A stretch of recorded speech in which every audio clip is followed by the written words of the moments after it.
Look at verse 3 again, because I want you to see this. This is right at the front of this psalm, but this is what David says. He says, life is good. God is better. Because your loving kindness is better than life.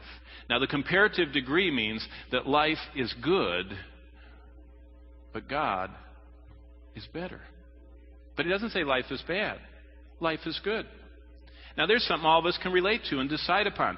David states life is good. Now, most of us would agree. In reality, life is so good that most people cling to it with a tenacity that surpasses every other desire. We'll do anything to save ourselves from death, humanly speaking. At gunpoint, we give up every dollar we have to not be killed. With cancer, we'll agree to the most painful surgical procedures to try and stave off cancer's advance, to the point of amputating parts of our body, if that will give us hope of more days to live. Life is good. We'll do anything to get a little more of it. In fact, Satan's assessment of Job reminds us this has always been the case with humans. Job 2:4, Satan said to the Lord, skin for skin, all a man has, he'll give for his life. That's where we are. So for almost every person on this planet, our life is our most precious and treasured possession. But this verse tells us life is good. God made it wonderful, but God is better. Why? Because no matter how much we guard our lives, no matter how carefully we structure our diet and our exercise and our aerobic pursuits, we can't hold on to life.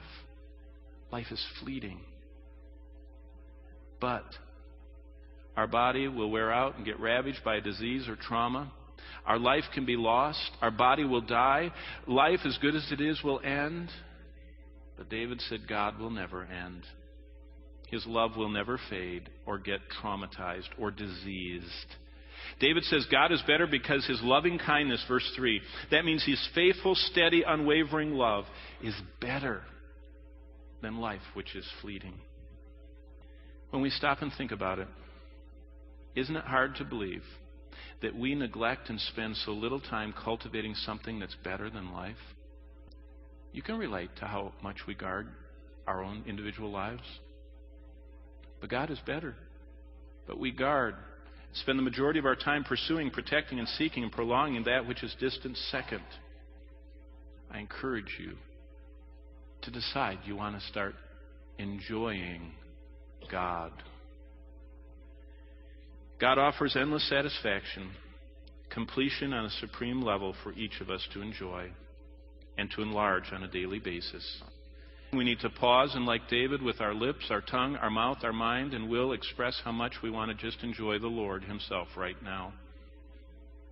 You know, when I'm riding around or sitting in my study, sometimes I'm struck by thoughts like these. And when I'm struck by thoughts like these, I often, it's just so embarrassing, break out in song. I mean, it's amazing.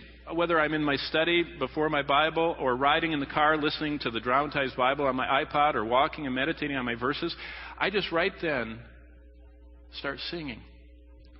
When I get to the point when I think about how great is God, and I want to seek him, and I want to train myself that I want to seek him more than anything else. Let's